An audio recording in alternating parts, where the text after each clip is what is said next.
Last night's primary in Virginia's 5th district kept voters in suspense. While one candidate claiming victory, another insists there's more to unfold. NTD's Melina Wisecup takes a closer look at the congressional race that's illuminating some unexpected turbulence within the Republican Party. Results are still too close to call in a race that's now on hold for the federal holiday. Incumbent and chairman of the House Freedom Caucus, Bob Good, currently has just over 31,000 votes, trailing behind his challenger, a former Navy SEAL, John McGuire, who's leading by just 321 votes. And McGuire is feeling bold. He's already claimed his victory. Listen to this. Hey everyone, listen, I know it's a late night, but I am so happy. There's probably 1,000 things I want to say, but I would say this: now's the time for us to lock our arms. And if you voted for me, I'm super happy, and I'm going to earn that vote every day. And if you did not vote for me, I'm going to work every day to earn your vote. And so I hope we will all put our differences aside. But just 97.8% of votes are counted, and Congressman Bob Good is optimistic, writing, "We believe we can still prevail."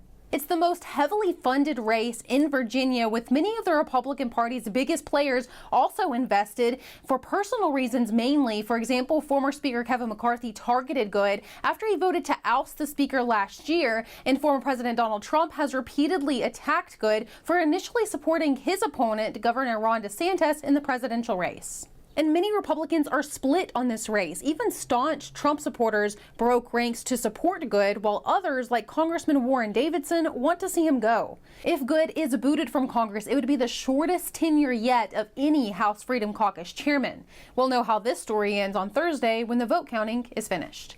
Reporting from Washington, D.C., Melina Wisecup, NTD News. And what are some of the takeaways from Tuesday's key primary elections?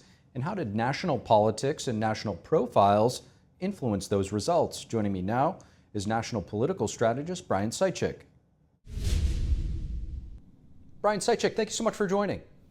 Happy to be here. Thank you. Of course, Brian, I want to talk to you about the primaries last night. Of course, Virginia 5 was a big one. Before that, though, in Oklahoma, you had Tom Cole winning decisively over millionaire Paul Bondar in one of Oklahoma's most expensive primary races, which Cole described as a bar fight. Why do you think this race was so important and critical, if you will? Well, incumbents have really had a very good record this year in winning in their primaries. Well, we'll get to Bob Good in a second, him being the exception. But the power of incumbency remains really very strong. It's tough to beat an incumbent for Congress these days unless there really is sort of an egregious offense. You know, for many years, incumbents do about 95% primary re-election. So it's just a really tough equation to beat an incumbent. You really need a very large outside event that an opponent is easy to piggyback off of. It's really hard to sort of educate someone as to why an incumbent is bad. It really has to sort of already be built into the system, and then you kind of go from there. You touched on Bob Good. I mentioned Virginia, 5th District. Really fascinating race. What are some of your takeaways from this as it continues to play out? Well, he had a double-barreled problem. One, he had Donald Trump endorsing against him, which is proven to be a real death sentence in most primaries. Not all, but most, although I will share that primary endorsement is more potent the larger the field. In sort of a one-on-one, the Trump endorsement is less potent. But Mr. Good had both the Trump endorsement going against him as well as the Kevin McCarthy money machine in retribution for his vote ousting Kevin McCarthy as Speaker. So those two things combined, the Trump against you and the McCarthy money machine, very tough. Also, if you get under the hood a little on that Good race, he had always been nominated by convention, which are the most hardcore of the hardcore. This time that primary was open up to a larger primary electorate, a larger voting electorate, not just insiders and hardcore party loyalists. So it was the first time he had really faced that larger electorate. And again, that anti-Trump endorsement and the McCarthy money machine looks like it's going to beat him. He's not done yet, but you certainly don't want to be Bob Good this morning. So although Kevin McCarthy no longer Speaker of the House, holding that position and being in Congress for so many years, he still wields quite a bit of influence. Yes, his influence really comes from the money side. He is really a voracious fundraiser, truly one of the best. But we have a mixed record here. Nancy Mace who had Trump's endorsement, was able to squeak by despite the fact that the McCarthy money machine was against him. And we're going to see what happens in other places like Arizona.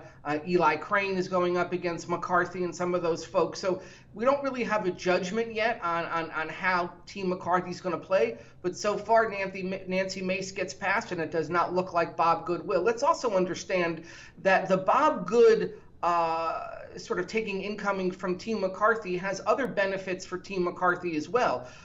The House Freedom Fund, the caucus, the House Freedom folks that get together, spent millions of dollars defending Bob Good. That is money they could have spent in other safe Republican seats. In other words, other seats where it's a win the primary, win the seat. They very much could have used that multi-million-dollar expenditure on Good to influence other races around the country. And with so much money spent on Good, it does sort of blunt their influence in other places. So even if they don't get Bob Good, which I think they will, but if they don't, it has prevented them from spending in other races, which will have an adverse impact on the House Freedom Caucus in the next Congress. Staying in Virginia, just lastly, the Senate race there, Republican Hung Tao, backed by Trump, will challenge Democratic Senator Tim Kaine, former vice presidential candidate on the Hillary Clinton ticket. How will Kaine's national profile and Tao's support from Trump influence this race? You look at the Senate races, that is sort of a top of the third tier race, if you will. You know, the first two tier, West Virginia, we'll call that one done. That's in Republican hands. Then you have Montana and Ohio. Those are the two most likely to flip. And then you have sort of a bunch of races in that second tier. You have Arizona, you have Nevada, Wisconsin, Michigan, Pennsylvania. Under that, then, is where I would put Virginia. So, frankly, for that seat to really get in play, regardless of Tim Kaine's standing as running for VP 8 years ago, Republicans have to be looking at a blowout on the Senate side before Virginia is really in play. Brian Sychik, always a fascinating perspective. Thank you for joining. Happy to be here. Thank you. Both President Biden and former President Trump are trying to court Gen Z voters in the upcoming election. This generation now makes up about 20% of the U.S. population and could have a significant impact on the 2024 elections. So what do they care about, the Gen Z voters? Joining me now to assess is Anton Gunn, author, consultant, and former senior advisor to President Barack Obama. Anton Gunn, thank you so much for joining. Thank you for having me. It's great to have you, Anton. I want to get your thoughts. What are some of the top priorities for Gen Z voters? And according to President Biden's administration, how do you think he plans to address some of these issues? Well, that's a great question, because I think Gen Z is going to be one of the most important demographics in the upcoming election.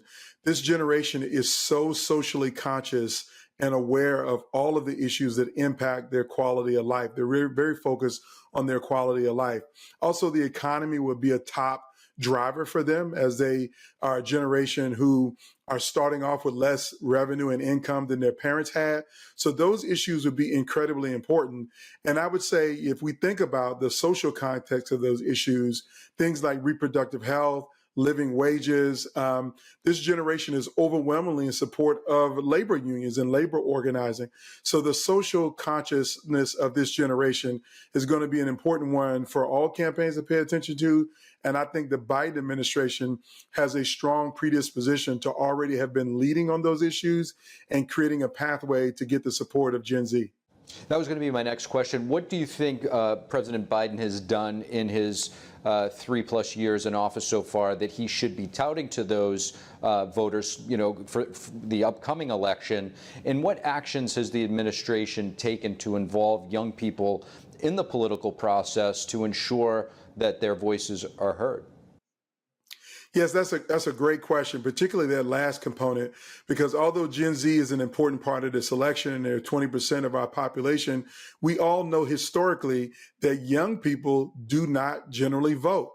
And so the challenge is that in a close election, this small percentage of voters could have a significant and disproportionate impact. So you have to be focused on how you engage them. And I think the number one thing that I've seen from the Biden administration is how they talk about what they have done. This generation is also focused on the climate. So the Inflation Reduction Act that focuses a lot on the climate and being able to get our climate crisis under control is something that's going to resonate with this demographic of voters. The second thing that I would say is really important is Joe Biden's strong relationship with labor and their strong relationship of understanding that workplaces need to be places where people want to thrive and they want to be supported and they want to be invested in. And if we just look at some of the policies around supporting labor, around eliminating non-competes from the workforce and keeping people from being able to move from a new job because they've signed a non-compete contract, those are things that I think the Biden administration should continue to talk about that would resonate with these voters. And I think overall, if we think about it, all Gen Z wants dignity and respect in the workplace. They want to be treated fairly, and they want an employer who has some consciousness about how they're taking care of the planet. So the Biden administration has done several things that fit that framework. And I think as long as they continue to talk to them and with them rather than at them, they'll have a great opportunity to win at the end of the day in November. So just playing devil's advocate for a moment, some critics argue that some of President Biden's policies for young voters, such as temporary relief for student debt or short-term job programs, only address the symptoms rather than the root causes of these issues. How do you respond to those concerns? Yeah, I would say those concerns are incredibly valid because, to be honest with you, the cost of higher education is astronomical in the United States of America. And we're the only country that it costs that much money to get a higher education. But the injunction of being able to provide relief for people who are living that day to day is an incredibly important one. But there should be a longer lens on how we lower the cost of education all across the board. I mean, as a parent myself, with a rising sophomore in college, I know real well the high cost of that tuition, costing about $78,000 a year for my daughter. So it's a real issue and one that the administration and all of us as Americans need to focus on. Anton Gunn, really appreciate your perspective. Thank you. Thank you. Thank you for watching the Capitol Report. If you want to see our full broadcast, check us out at epochtv.com.